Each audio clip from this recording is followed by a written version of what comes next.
Olá, olá! Como prometido no último De Olho nas Crias, nesta edição, pela primeira vez, não vamos falar sobre as promessas que estão despontando na base neste momento. Mas calma, o programa de hoje é sobre aqueles que surgiram como grandes joias nas últimas edições do Campeonato Brasileiro Sub-20. Será que muitos dos jogadores que se destacaram no torneio viraram tudo o que se esperava deles? É o que vamos descobrir agora. Começamos logo de cara com dois artilheiros que surgiram muito bem nas edições 2018 e 2019. Em 2018, o principal goleador do Brasileiro Sub-20 foi Papagaio, na época jogador do Palmeiras. Hoje, o Papagaio abandonou o apelido e atende por Rafael Elias, jogando no Ituano. Em 2019, outro atacante que surgiu muito bem foi Mikael, ex-jogador do Sport. Mikael não chegou a ser artilheiro do Campeonato Brasileiro, mas foi o principal goleador do Sport na competição. Quem começa com a análise desses dois destaques é o nosso jornalista Daniel Genonadio. É isso, Paulo. Vou falar desses dois atacantes que se destacaram em edições do Campeonato Brasileiro Sub-20 e tomaram caminhos completamente diferentes na carreira. Bora começar pelo Rafael Elias, um antigo papagaio.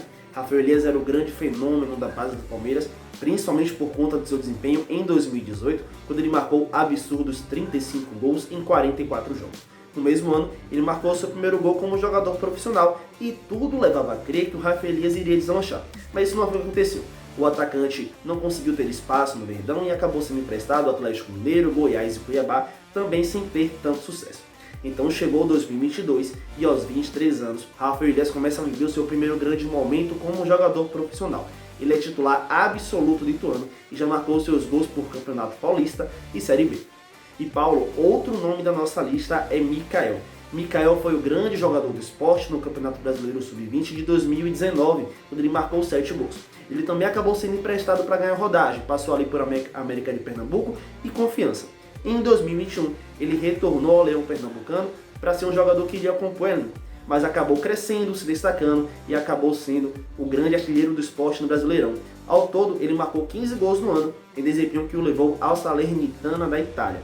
No entanto, o começo de Mikael no futebol europeu ainda é meio tímido e o seu futuro segue indefinido.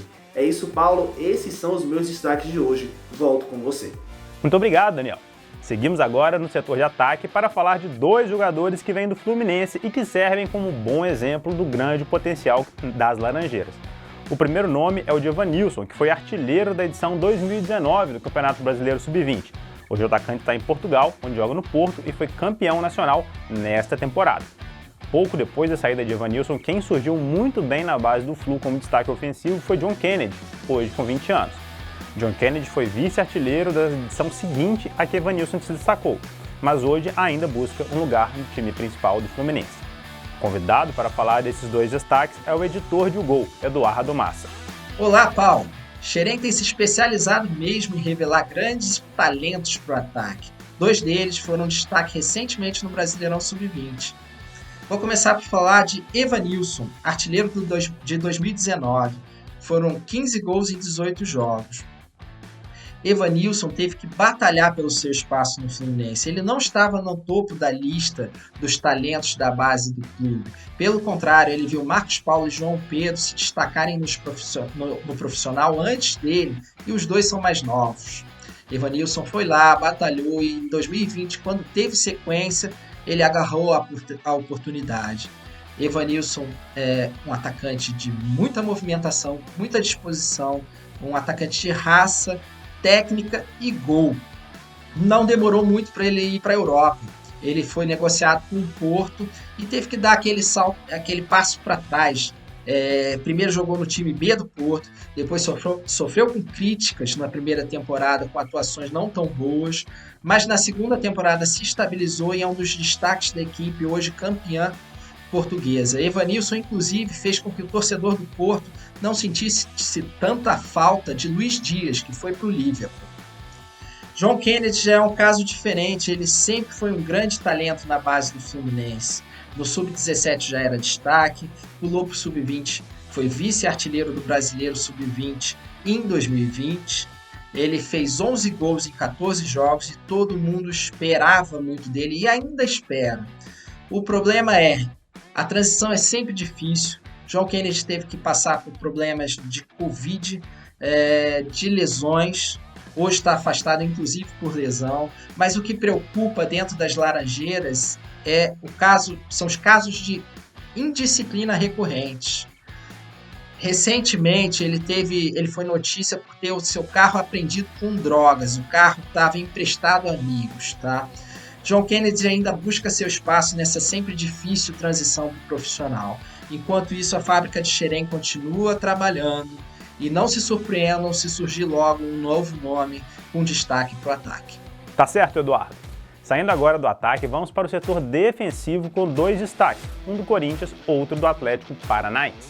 Lucas Piton foi titular absoluto do Timão no Campeonato Brasileiro Sub-20 há 2 anos e ajudou o time naquela época a ficar com a melhor defesa do torneio. Hoje, Piton joga com muita frequência no time principal do Corinthians. Outro jogador que também aparece como destaque já no profissional é o goleiro Bento, que despontou na edição 2019. Antes, reserva do Atlético Paranaense, Bento ganhou a titularidade do Furacão desde a saída do goleiro Santos, hoje no Flamengo. A bola agora é com Rodrigo Debrum. Fala, Paulo. Olha, o lateral esquerdo Lucas Piton, ele veio do futsal do Corinthians, onde ele atuava como ala, né? E também por isso ele tem mais facilidade em atacar nesse momento. Ele tem demonstrado uma boa versatilidade e até jogou na lateral direita no confronto recente contra o Deportivo Cali pela Libertadores, ali por conta de uma lesão do Fagner logo aos 8 minutos de jogo. E ele vem muito bem aí sob o comando do Vitor Pereira, mas ele certamente precisa maturar defensivamente. O Piton se destaca tanto em jogadas de linha de fundo, quanto atuando por dentro, quando ele facilita o jogo posicional ali dos jogadores mais avançados do Corinthians. O Piton é sempre muito objetivo, tem um ótimo cruzamento e bate muito bem na bola, tanto é que ele já tem gol de falta pelo profissional do Corinthians. Eu penso que o Piton tem um excelente futuro e ele já consegue repetir no profissional o bom desempenho que ele teve pela base do Timão. Eu também destaco o goleiro Bento, do Atlético Paranaense, que atua desde muito jovem, né, na base do Furacão, e ele foi destaque do Brasileirão Sub-20 na edição de 2019. Vocês devem se lembrar da estreia dele na Libertadores, que foi em 2020, quando o titular Santos e o Jandrei tiveram Covid e ele teve que atuar como titular, né, tanto na ida quanto na volta pelas oitavas de final contra o River Plate. Na altura ele fechou o gol mesmo, foi até elogiado pelo Marcelo Gallardo, o treinador do River. De lá para cá, o Bento se tornou reserva imediato e com a saída do Santos, agora ele é o titular do Atlético, né? Ele teve uma clara evolução nesse período e mostra boa velocidade de reação e se aproveita bem da altura e da envergadura, até mesmo para pegar pênaltis, que ele é um bom pegador de pênaltis. Só lembrando, o Bento tem contrato até 2025 e ele tem passaporte italiano, né? Ele chegou a ser monitorado pela Udinese e aí a gente já pode imaginar que é um jogador que futuramente vai vir atuar no futebol europeu. Obrigado, Rodrigo. Para fecharmos esta edição diferente do De Olho nas Crias, vamos trazer novamente 2 atacantes. Guilherme Santos foi o grande jogador do Campeonato Brasileiro Sub-20 2020, como líder em gols e assistências. O atacante, porém, não teve grande sequência no Atlético Mineiro e hoje encontra-se emprestado. Por fim, temos Rodrigo Muniz, cria do Flamengo, que mesmo com grande concorrência no ataque do Mengão, rapidamente se destacou e transferiu para o futebol inglês, onde hoje veste a camisa do Fulham, não por acaso é escolhida para este programa. Nosso convidado para falar sobre os 2 atacantes é o jornalista Matheus Bundio. Bom, Paulo, temos aqui 2 atacantes em situações bastante distintas na carreira, né? O Rodrigo Muniz é um centroavante que dispensa apresentações.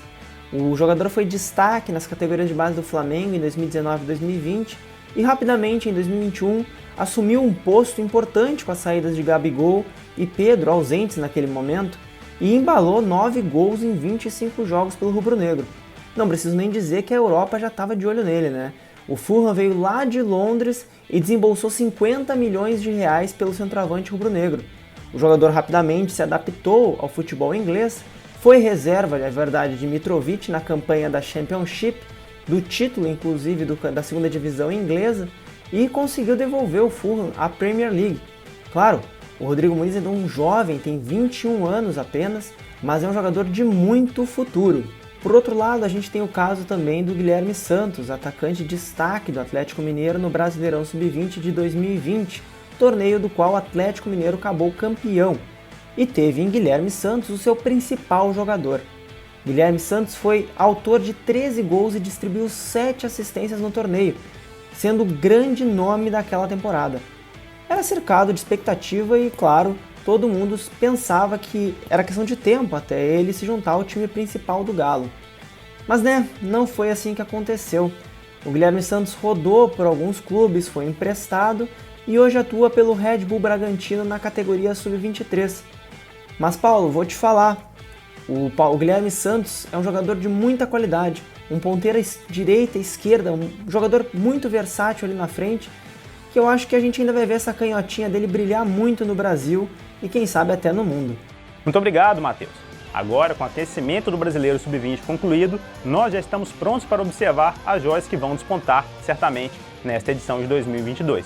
Ficamos por aqui e vocês já sabem, seguem sempre daí, de olho nas crias.